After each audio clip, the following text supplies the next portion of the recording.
All right, here you go, sir. Thank you. I was really fiending for this sandwich. All right, you take care. Man, this has to be our most profitable day by far. Yeah, I can't believe it either. It's probably because of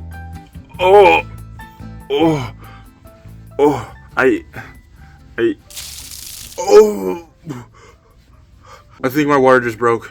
I need to go to the hospital. Like right now? Yes. Can we fill you back up or something? Like, I got a hose. Derek. Okay. Man, I really want to spend all my money here.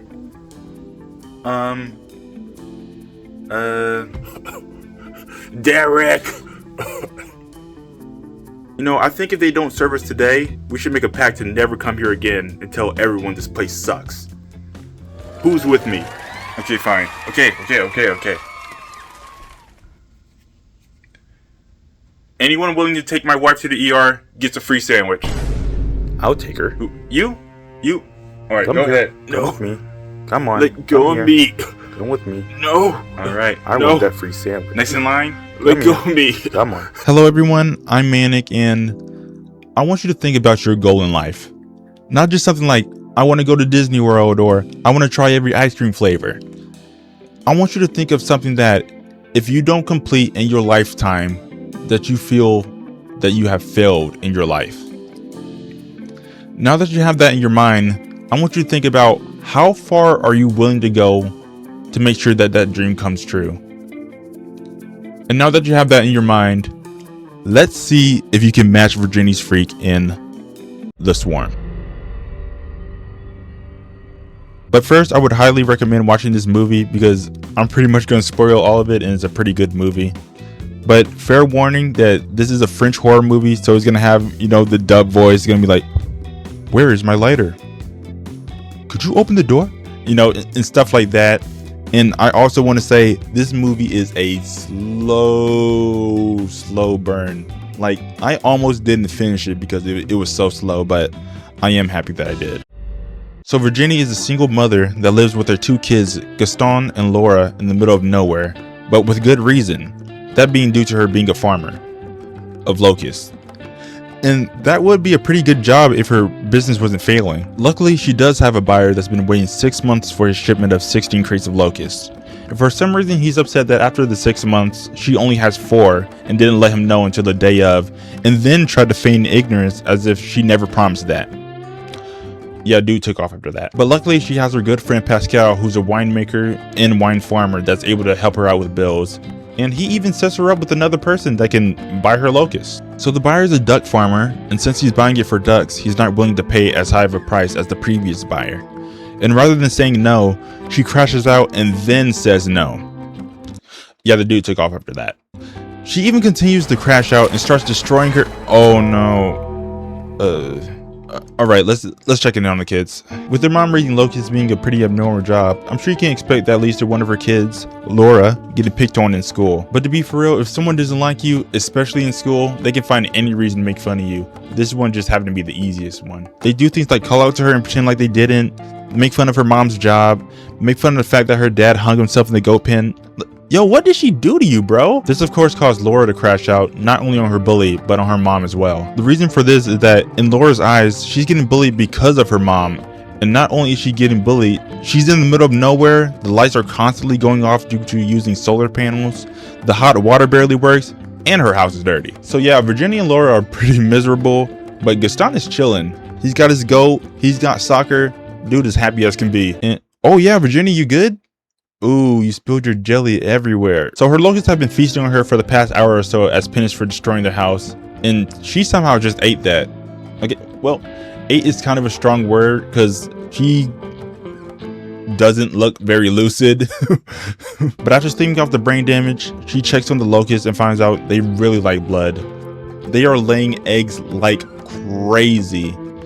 It's like she not only has the opportunity to survive now raising locusts, she has the opportunity to thrive, and all it costs is a little blood. This is only the beginning for Virginia. She's even able to make a new greenhouse to double her locust output, and even takes time to let Gaston know not to go in without supervision. And Laura can kick rocks, I guess, because Virginia doesn't in any way attempt to keep her from going in with those bloodthirsty locusts. Then she gives more blood and grows more locusts and gets more greenhouses, and actually has a good idea to get animal blood instead so that the locusts don't turn her into a raisin, and she makes more greenhouses. And then her daughter crashes out, and oh my gosh, she let him out. Luckily, everyone was inside except the goat that got absolutely nuked by the locusts. However, with Virginia being the good mother that she is, she shut everything down. She came clean and let everybody know what was going on. Yeah, she didn't do any of that. She changed nothing. She still hasn't let anyone know the locusts will fold them if given the chance. In fact, she yoinked the goat's body and told Gaston that she ran away and drove him around looking for her. And she's still not done. She ends up not being able to get animal blood due to being a problem with her permits, but since she expanded so much, she isn't able to just use her body anymore. So she sacrifices this old man's little dog, and she even goes to her neighboring farms, all these other farmers, and then she starts sacrificing their animals in the middle of the night like a coyote, like a coyote or something. But you know, she does take her kids to the beach and gets Laura a moped, so that's pretty good. So the only conclusion that I can come to is that Laura is the villain. Like, she's actively putting everyone in danger. But the thing is, she isn't inherently doing anything wrong at the base. And by base, I mean her feeding the locust blood, which caused them to be violent.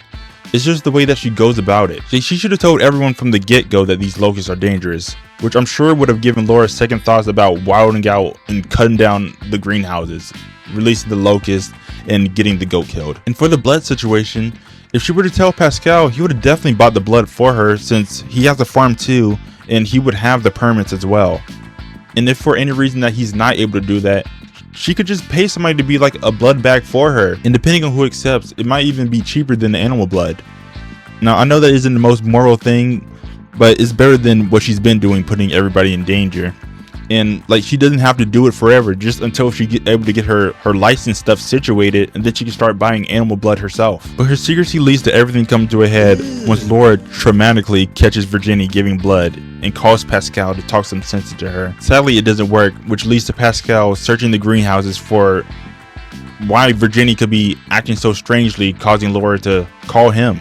And while searching the greenhouses, Pascal finds the dead body of the elderly neighbor who got folded by the locusts while looking for his dog. However, to Pascal, it looks like Virginia did this to him. So since Pascal isn't willing to let his friend go to jail for this, he ends up burning everything down, releasing every single one of those locusts everywhere. And the crazy part is, the first time the locusts got released, that was like one little nesting thing. one little nesting, like little circular thing got released. It was able to destroy the goat. Now all of them, every single one of the locusts are out and around in the air. And in fact, Laura and Pascal still don't know that these locusts are bloodthirsty.